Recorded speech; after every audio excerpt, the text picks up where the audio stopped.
seasoned yoga teacher, spiritual coach, and author dedicated to help individuals heal emotional wounds and reconnect with their divine essence. With over 3 decades of experience, she has guided thousands towards emotional freedom and spiritual empowerment. Originally from Copenhagen, Denmark, Maria now resides in St. Paul, Minnesota. Her Heal What Hurts philosophy helps individuals release emotional triggers stored in the body's energy field, fostering deep self-trust and energetic sovereignty through her signature Heal What Hurts process. Maria integrates breathwork, somatic practices, meditation, and sacred feminine healing. She has a new book that she just published called Heal What Hurts, and she'll have copies, so if you want anything like that, you can talk to her after her speak. Thank you. Thank you. So yes, I'm Maria Toso, and I moved to the Twin Cities in '98, away from my well-known tribe and a place where I knew how to do things, and did not have anything too challenging mirrored back to me. And there's something very confrontational about moving to another country. Well, first of all, you don't know the language as well as you know your own language. And I had learned English as an exchange student in Texas when I was 16. So I thought I was somewhat well equipped to move to the United States. But there are things that you only learn once you move to Minnesota, and anatomy pieces of your body that you don't know just because you've been an exchange student for 1 year. So I've had a low back situation most of my life, and it really didn't get resolved until I did rolfing. But before that, it was an ongoing thing that I would need chiropractic adjustments. And I don't even know why I'm telling you this story, but it just came to mind. I was living here in Linden Hills, right on the lake in an apartment with my new husband, and my low back was hurting, and he said, well, I'm going to send you to my chiropractor. And you can just tell her that I said, my low back is hurting. That's your sacrum. That was a new word, sacrum. Tell her that your sacrum is hurting on the right. Okay? I'm going to drop you off. And I was like, sacrum, sacrum, sacrum, a new word, new word, new word. And then I sat there and I filled out all the paperwork. And by the time I got into the consultation, I was like, what was it again? My scrotum really hurts on the right. And there is something both humiliating but also humbling about being new in a place and being the one who doesn't quite know how to do things and being the one that, kind of steps in it and people laugh at you. And, I could laugh at it too, but there's something that cracks you a little bit open when that happens. And I would say that my moving to Minnesota was this cracking open of pieces of myself that I had not and probably wouldn't ever have gotten in touch with if I had not moved into a setting where I knew no one. I can remember driving from the airport on June 18th, 1998, and out there was all the buildings, it was dark, there were lights, and I thought, wow, out there are the people that I will meet. There's a reason why I'm here. There are things I'm supposed to learn here. I had that knowledge already at, 27, because I had been in meditation since I was in my late teens. So there was at least that feeling that there was something greater guiding this, even though it's incredibly intimidating. On top of that, my then husband was traveling for business much of the time. So I was really alone much of the time. And fortunately, he was very involved in the Waldorf community, the anthroposophical community. We just had a little conversation about that during the break. And that became my way into my kind of spiritual journey of living here in Minnesota, of learning about myself and learning about what is stored and hidden in the body, first and foremost. And it was really that somatic journey that became the exploration. And that's not something you just do overnight. It's like, oh, things live in my body, let me go heal it at that level.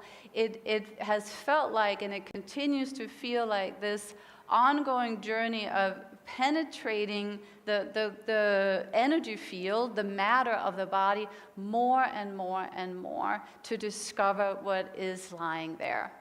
The best way to discover what's hidden in the body is to have somebody trigger it, poke their finger right in it. And that is, of course, what happens in this world, whether it's all the way out there, the political situation, the world situation, or if it's something that's happening in St. Paul but you live in Minneapolis, or if it's your partner that's poking at an insecurity inside of you. And that really became my work since I moved to the Twin Cities, was understanding what is it that makes me freak out. What is it that makes me freak out when this is now almost 30 years ago, my then husband would travel and forget to call me? Like, why would that at 27, which is like an adult, you know, who likes to read books and go for walks, there was plenty of things to do, even though I didn't have much of a community yet, and yet the kind of inner meltdown of not being contacted or reassured in some way was really over the top, and I knew that on some level, but it was still happening on that visceral level. I didn't yet have the language that I developed over the years that I have lived here, and that became the book that I wrote, to understand that something was contracting in me because it was an unhealed wound from a very long time ago that was re-provoked. And to really feel that wound, I had to be totally isolated, all alone, like the little girl who was in the hospital when she was 4 years old. And in Copenhagen, that didn't happen. I had too many friends and too much family and too much community, and I've lived there my whole life, that I wasn't really able to, from that higher level, to reproduce the scenario that would bring that to the surface. So that's what's become clear as I have lived here and as I have traveled through my own spiritual journey and watched other people travel through the journeys, is we have this clever way from our higher self to orchestrate the circumstances of our life and just the right people in our life to bring to the surface anything that's not healed. And that's a very different way of looking at it. So instead of thinking, wow, I married the wrong person, I moved to the wrong country, I have no friends, and he's traveling all the time, which certainly I had that thought more than once. But to start to look at anything that is uncomfortable as, how did I orchestrate this? If I orchestrated this to bring this to the surface, what is it that is rising to the surface right now? How can I be with that? And in the book, I lay it out in schematic fashion that when we're triggered, we tend to either lash out at the other person. You should call me. At the time, he had this little, very nerdy Casio watch that had a little calculator on it. This was very fancy at the time, and he could set a little alarm on there. So we decided that to keep this marriage thing going and me not returning to Europe, he would have to call me 9 a.m., noon, and 6 p.m. when he was out of town. So he had a little alarm. Well, that was me trying to manage what was arising by having him comply with what I needed. Is it also reasonable that you check in with your new wife when you brought her from another part? Yeah, right, of course, but wasn't really what was trying to happen here. So lashing out, trying to direct somebody else to do what you need them to do so that you can feel better, that can soothe the symptom of the trigger arising somewhat, but is it really addressing what's trying to be heard? Not so much, actually. The other out I mention in the book is the tendency to numb out. And I was very young when I quit drinking any alcohol, so I kind of thought, well, there is no other numbing agent. Well, there is, right? And for me, it was sugar. I loved sugar, and ice cream would be the thing that I would want to reach for when I was feeling that way. Each and every one of us have something that we like to reach for, to either eat, smoke, drink, imbibe. Some phone is probably the biggest one these days. Or just check out, I'm not feeling this. I'm not going to even notice what's going on in my body. I'm cool, calm, and collected, and nobody will know that anything has happened. Those are the 3 outs. But what actually helped was when I figured out how to go in. And that took years beyond this initial moving to Linden Hills in 1998. It was really through my ongoing yoga practice and becoming a teacher and doing a somatic yoga teacher training, where you start to notice the very subtle things that are happening in the body. Things like, you're not calling me and you're out of town and I'm all alone. Something is contracting where? Well, right around here. Okay, if I sit with that, what's actually going on here? Okay, it still wants to reach out there and have someone out there fix it. Well, if no one is there because you're alone in an apartment, there's just that place left. Now, what I learned to do, and what I'm teaching as many people as would listen, is to go into that exact place in the body that is contracting and holding it just like you would hold your best friend or a child or a pet who is in pain. I am here. I feel this. This is here. I can feel it even just now talking to you guys. It's still there a little bit, just even remembering it.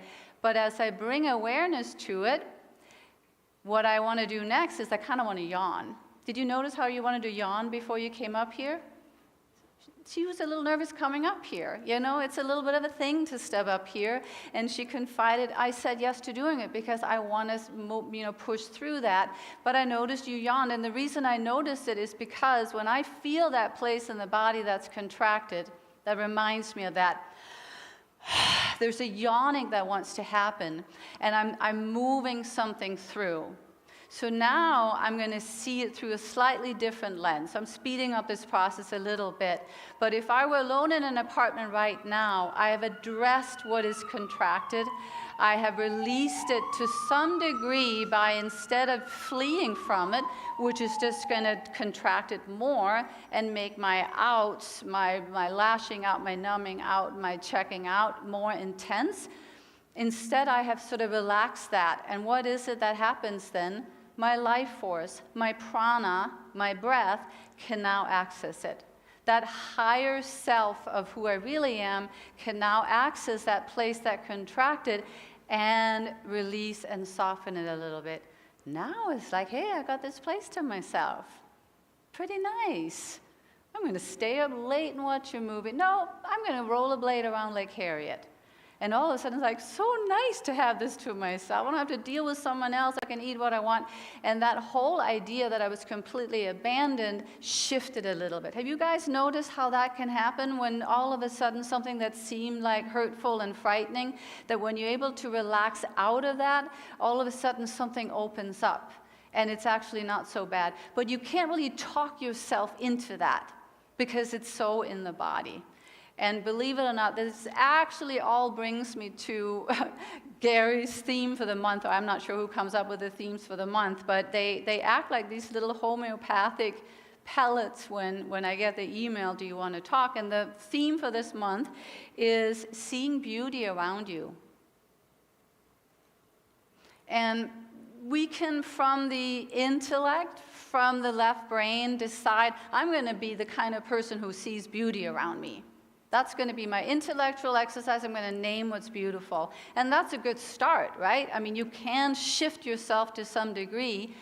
But if you don't address the part of you that is bringing up an old story, which is like a lens through which you perceive what's happening around you, then it's really hard to see the beauty. So I brought a little prop that I use in my teacher training specifically for meditation, but it's relevant for really all of what we do in the world and how we meet each other.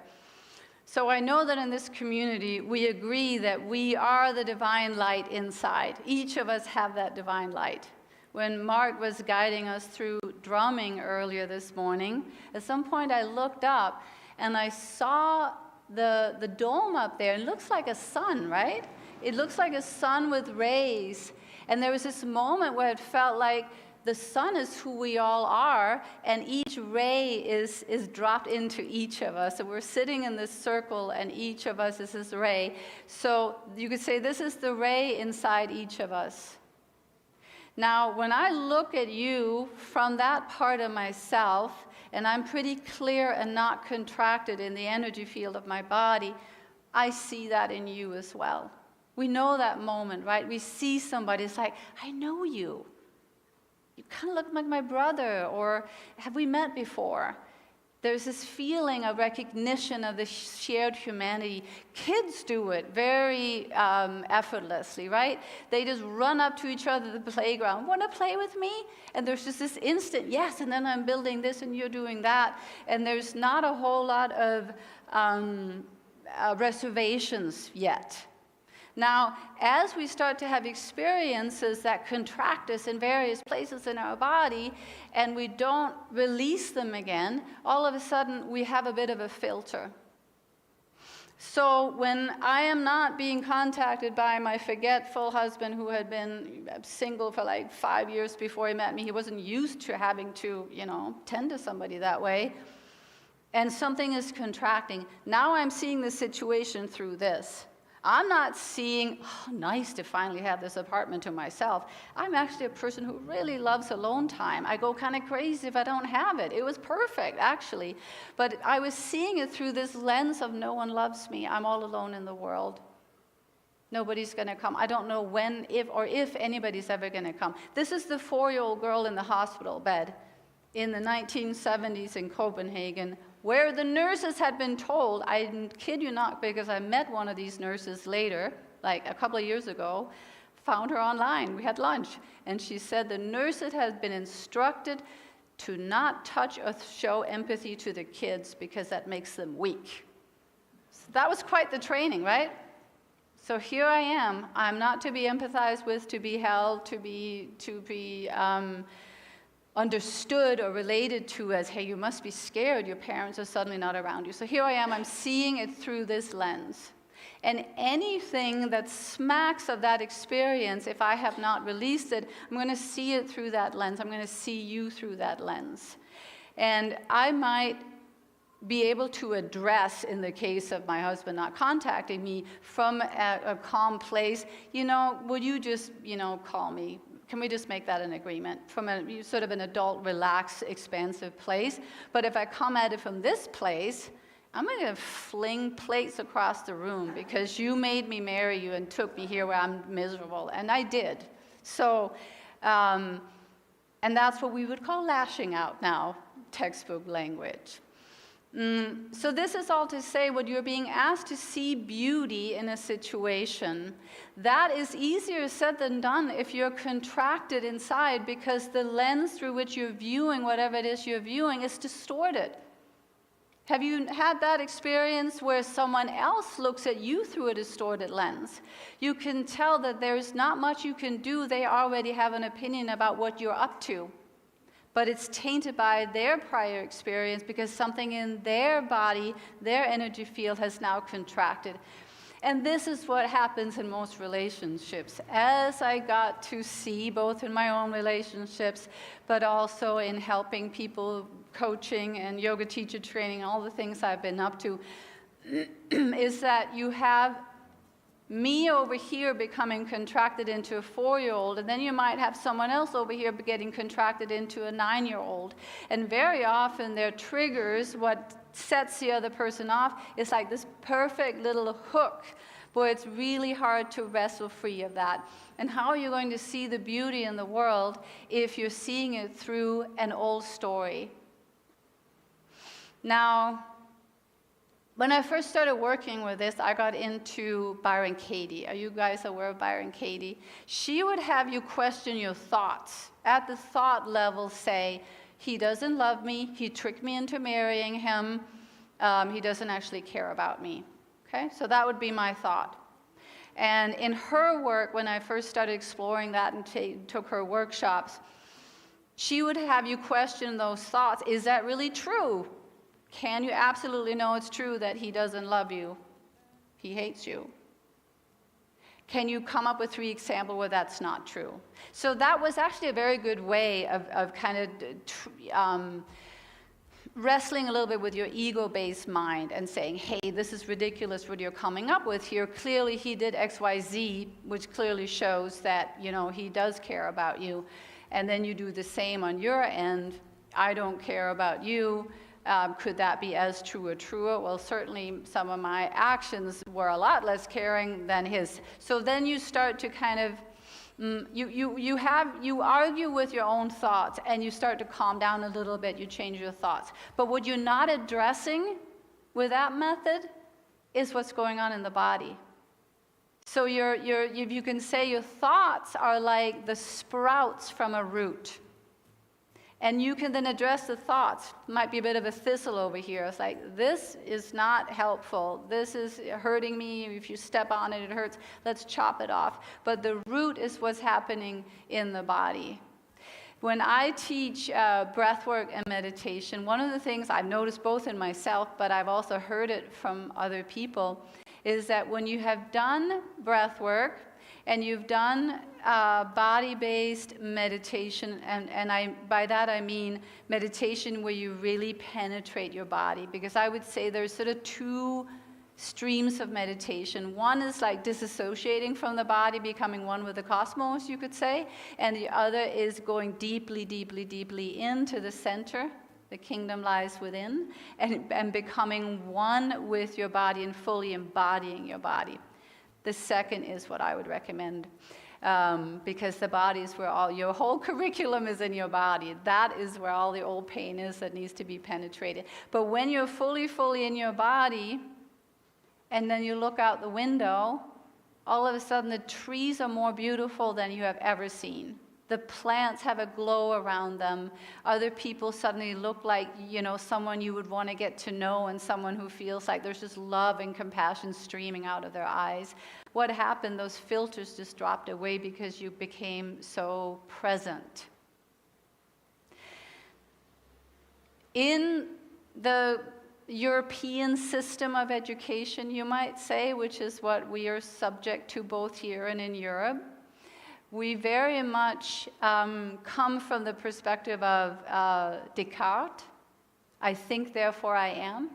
So we need to get kids to think as much as we can, as early as we can. They need to be able to read and write and do all the things that belong in the intellect very early. That will make them good, productive members of society.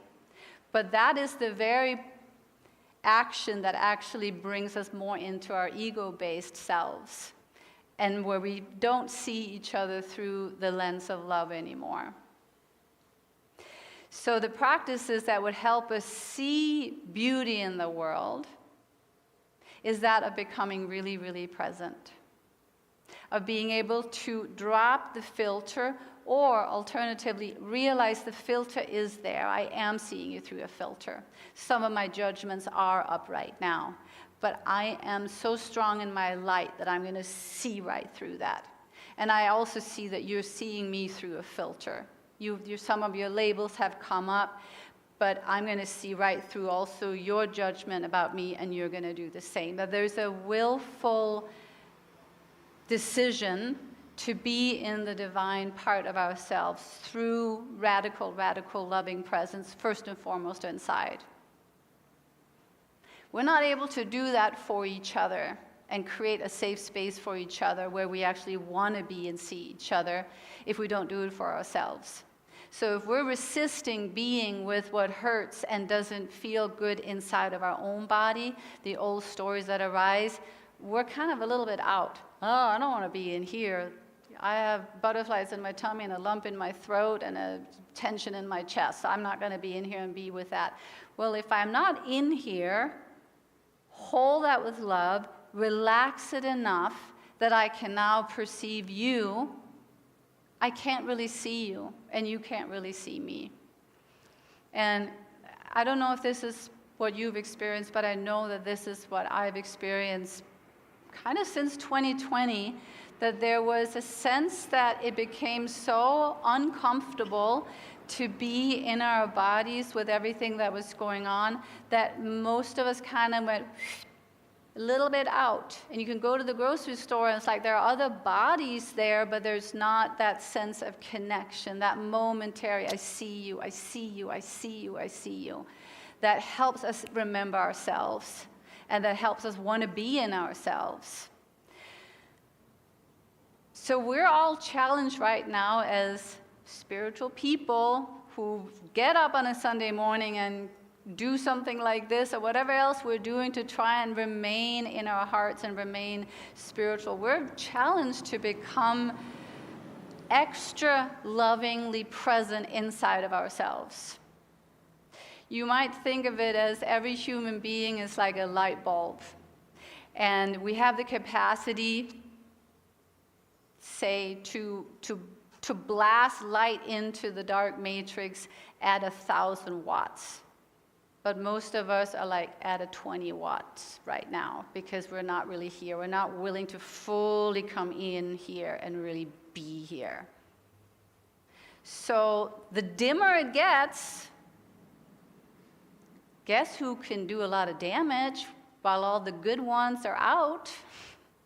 That's one way to look at it. And that we each have a job here to do, coming in, being here fully, meeting whatever is here. And it's not a one-time thing. It's an every minute and every day thing to meet what is going on in the body. What's going on in your body right now? Close your eyes for a moment. Be in there. Like you just entered a temple, and the temple is expansive and vast and open, and there are places in the temple that are a little contracted. Put your hand on the contracted place if you find one. If you don't find one, you're very likely not 100% aware of yourself right now. And just say inwardly to yourself, I feel this. This is here. This is with me. And now notice as your eyes are still closed and you've now identified a place that is slightly contracted, maybe it's more than one. What happens if you simply say inwardly, I feel this? Does it relax a little bit? Just like if a friend were really upset and you put your arm on their shoulder, your hand on their shoulder or their arm, and just told them, I see what you're going through. I notice this. Does it change? Does something shift a little bit just by being acknowledged?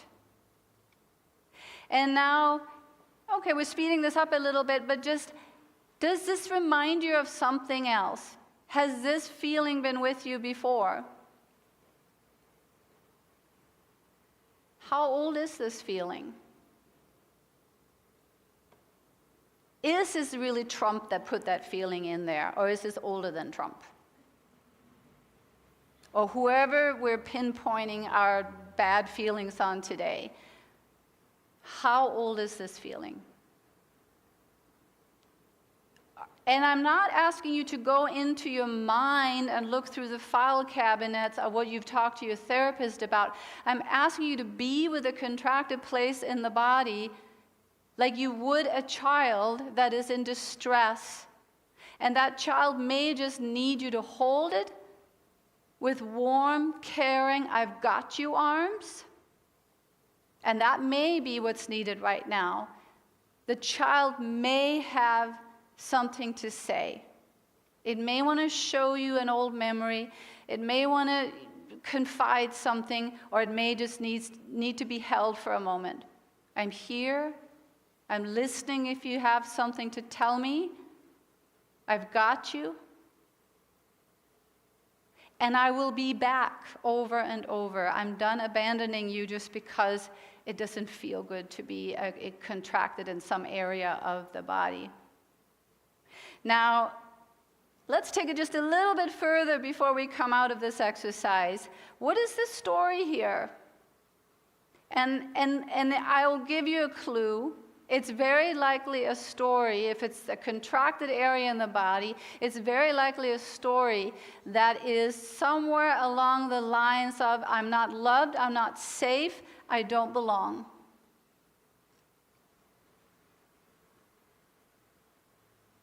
And can you even notice who do you accuse of making you feel this way?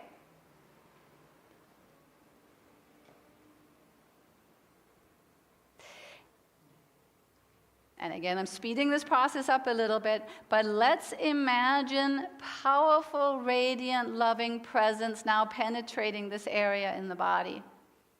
Breathe a little deeper. Soften what's tense and tight. Allow more light in, and let the loving presence be the medicine that you're giving this area in your body right now. Whatever the old story or memory is or isn't, may or may not be ready to be communicated, just giving it a dose of love. And now let your awareness expand back into the whole of the body again. Feel the whole of the body again. Feel your feet on the floor, your hands on your body, the length of your arms and legs, the whole of the torso. Notice if you're tensing up in your face, your jaw, shoulders. Just let it all soften. And now, before you look up at me, just open your eyes a little bit and look around a touch. Just look around where you are seated. And notice if that makes you be less in the body. Does the reconnection with the outer world make you less present in your body? And if so, close your eyes momentarily again, and again fill it out. Be a 1,000-watt light bulb. I am bringing light into my legs and my arms, my hands and my feet, my whole torso, my organs, my head, neck, and shoulders, my brain. And I'm not retreating from that. If there's a blind spot someplace in the body that feels less illuminated, let that become illuminated. And once you have a sense that there is more light, more presence, more awareness, more willingness to be in the body, send some of that out.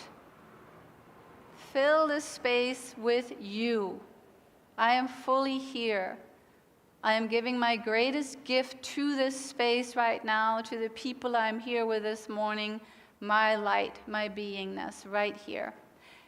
And then try to open the eyes again and see if you can stay that in the body, in the space. Look around a little bit. Maybe peek at see there's a little smile. I see a little smile. I'll tell you what I'm seeing, at least in some of you, a little smile that makes you look like little kids. And what is that instruction from the Bible? Be like the little children. There's something about that, right? There's a softness to that, a spontaneity to that, a gentleness to that. Look at the people around you, maybe the ones you greeted before we started this part of the program. Just see what you see. This magnificent light that stands behind and has now dropped in a little bit more deeply. I am here, I am here, I am here, I am here, I am here. We say in spirituality, New Age philosophy, yoga, all these different spiritual directions that we study, in an effort to feel that there's something more connecting us all, that we're all one. Does it feel like that most of the time? Most of the time, I would say the God, why hast thou forsaken me, is how it feels. So what is that? What is that level of contraction into our own individual cut-off experience that would have us feel disconnected from God, from divine, from the oneness, from the sun that we are all little rays of. And what brings us back to that place where we feel that oneness, not as an intellectual concept that we read about, not as something we spew in a yoga class, but something that we genuinely feel. You just meditated with my guidance for 5 minutes?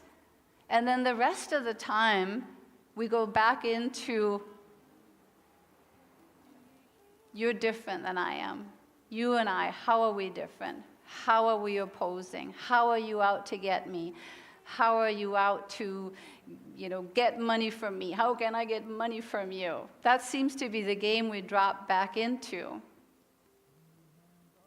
Can we make a decision inside of ourselves to know how to change the channel? It feels a lot like two channels, doesn't it? You could say the left brain and the right brain are like two different channels. The left brain is what we train little kids very early on to reading, writing, arithmetic, really process. Whereas the right brain is the artistic brain. It's the part of us that can see the magic and the wonder and the kindness and the love, and that refuses to see the mask or the filter, sees through that. Has anyone here read Jill Bolte Taylor's book, My Stroke of Insight? It's a neuroscientist that had a stroke in her left brain. So all of that shut down. Her language, both understanding language and speaking language. She knew what was happening to her as she went through it, which is interesting. What is it that knows what's happening? If your left brain is shutting down and you can no longer process in that intellectual manner, how can some part of you know exactly what's happening? Well, she was a neuroscientist, so there was that part of her that could see, I'm having a stroke, I need to get to the phone, I need to call for help, I have only this many minutes before it's too late. Well, here's the phone, I can't read the numbers because we use our left brain to read the numbers. Well, what I didn't lose with my right brain is pattern. I remember the pattern of a phone number. So she could call her boss and tell him she had a stroke, only this is what it sounded like. She couldn't talk. Left brain had been flooded and damaged. Well, fortunately for her, her boss recognized something's really off, we gotta go get her. And then the book is about her recovery process. But you know what it's also about? It's about the blessing in disguise of being without the judgmental left brain that most of us operate through most of the time because I think, therefore I am. Well, what if I don't think? What if I just receive with my heart, just for a period of time? She would receive notes from all over the world, or the country anyway, wishing her well with her recovery. She couldn't read them, but the energy of the note was instantly received in her body. So the ones that send loving notes, she still received it, just not in the same way. She accredits her mom with healing her. You know how? Her mom climbed in bed with her and wrapped herself around her, fetal pose style, and held her for weeks. She said when people came in to rehabilitate her, physical therapists, the ones that were just a little bit gruff, what did her system do in the face of gruffness? The ones that were kind? My daughter was in Mexico and she just gave me this little figure of a little snail with the tendrils that come out. And when I was a kid, we had those in the backyard. It's the ones that the French eat, l'escargot. Anyway, if you touch them, they would go. That's how our energy system is. You're mean to me? You're kind to me? Well, right now, the world has a lot of this going on. And they won't work to read about it. It will work to really work with the body and be real about what's there. Okay, so I'll do one more little exercise with you if you're willing. Okay? All right. All right, close your eyes again. See if it's even easier now to be in your body. You scanned your body for a moment, a little bit earlier in this talk. So the channels may be a little less clogged. What do your feet feel like in your shoes or sandals, or if you have bare feet? Can you actually distinguish each toe? And can you feel what, if you're wearing shoes, what does that feel like to wear shoes? What does the skin feel like where it's bare compared to where it's covered with clothing?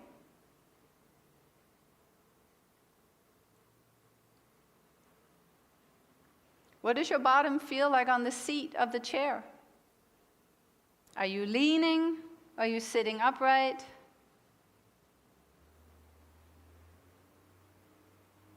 So I'll do a brief breathwork exercise with you, and it's just to hand you a few tools for making that switch from one channel to the other. When we're depressed, contracted, judging, victims, it's a contracted state. What are the practices that we can have in our back pocket ready to shift? So here's how this breath work will go. It's going to be a very brief version, so it's not going to challenge you too much. If you have detached retina, if you have glaucoma, if you have had a stroke, at risk of a stroke, then just sit this one out and just feel your body. If you have none of those things, let's try this together. Here's how the breath will go, in and out through the mouth.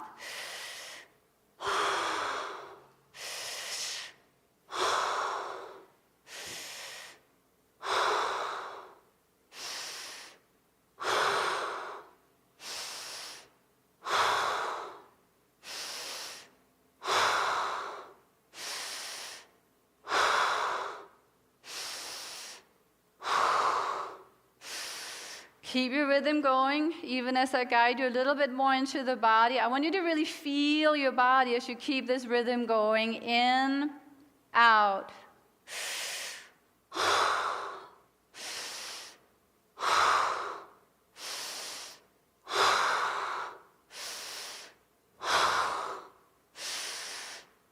You can add a mantra to the breath. On the inhale, I am here now.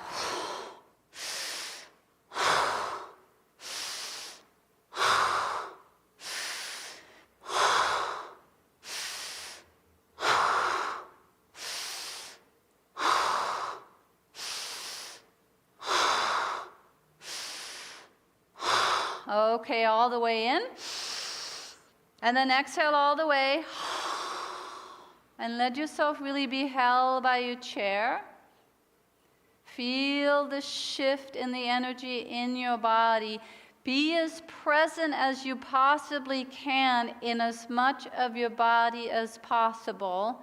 Visualize the body full of light, full of prana, full of energy.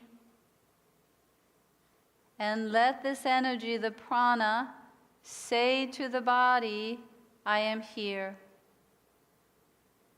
I am here. I am here.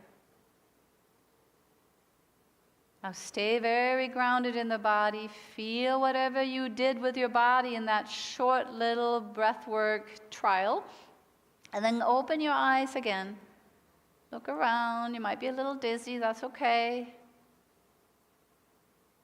And now peek around again. And whether this is true or not, play with this sentence as you look at other people and say, I see your divine light. You don't have to say it out loud. You just look at people. I see your divine light. I see the divine light inside of you. I see the divine light inside of you. You might even say, I notice my judgy labels, but I see the divine light in you. I see the divine light in you. I see the divine light in you. Yes, sir. Are you suggesting I feel therefore I am? Are you suggesting what? I feel, therefore I am. Yes, I like that. I like that. In the second verse of the Yoga Sutra, it says, Yoga Chitta Vritti Nirodha, that yoga, the union of my body with the divine, is the cessation of the fluctuation of the mind. Who are we when we're not chit-chatting? What happens then? Do you feel that? Just in that little bitty breath work and that little bitty body scan, there's a little less mental chatter, right? Little less to process too. Good. All right, so here's your homework. To as many people as you can for the rest of the day, you don't have to say it out loud, but you could. Say, I see the divine light in you. I see the divine light in you. I will not lose sight of it. When someone sees us through those eyes, we kind of rise a little bit too, right? If someone sees us through a tight, judgy pattern, we become a little bit ashamed of who we are. Yeah? Good. All right, that's what I got for you. Let's come up here and let's do a little circle together. Do we want to do the offering before circle, or? Oh, Sorry, that's okay. We'll come back for circle. Right now we're going to do the offering. Lake Harriet Spiritual Community is solely funded by your donations. In a moment, the ushers will be passing the baskets, which include Venmo QR codes. We also accept cash. You can give what you give what you can today. Also consider becoming a regular donor. Visit our website, lakeharrietspiritualcommunity.org, and click the Donate Now button.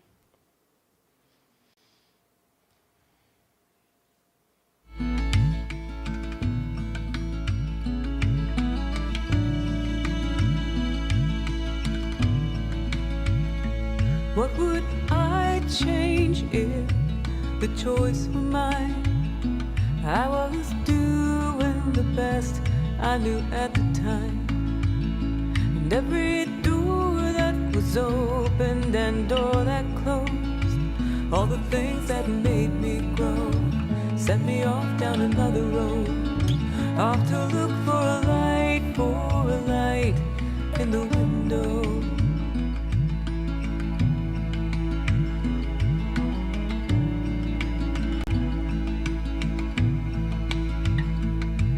Now the old has already passed away, but the new is too new to be born today.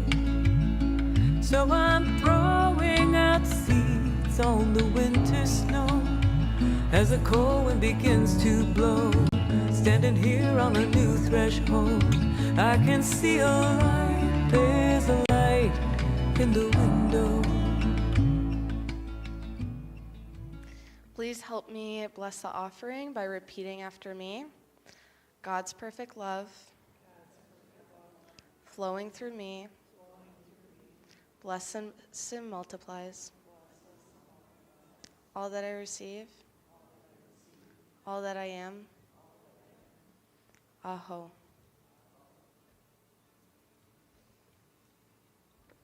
And now we'll have our closing circle.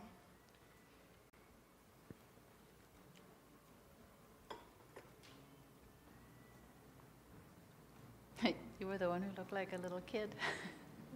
In the good way. Little.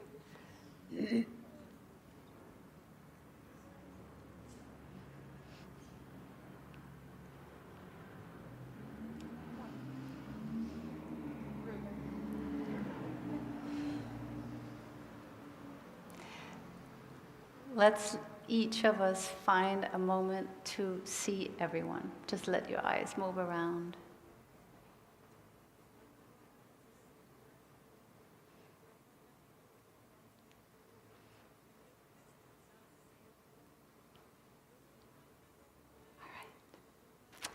Well, it's become kind of a tradition to sing this little light of mine, because that's what it's all about, right? Let's do it. This little light of mine, I'm gonna let it shine. This little light of mine, I'm gonna let it shine. This little light of mine, I'm gonna let it shine, let it shine, let it shine, let it shine. Are there more verses? Last time I did this, someone had some other verse that I had never heard. Everywhere I go, Everywhere I go, I'm gonna let it shine. Everywhere I go, I'm gonna let it shine. Everywhere I go, I'm gonna let it shine, let it shine, let it shine.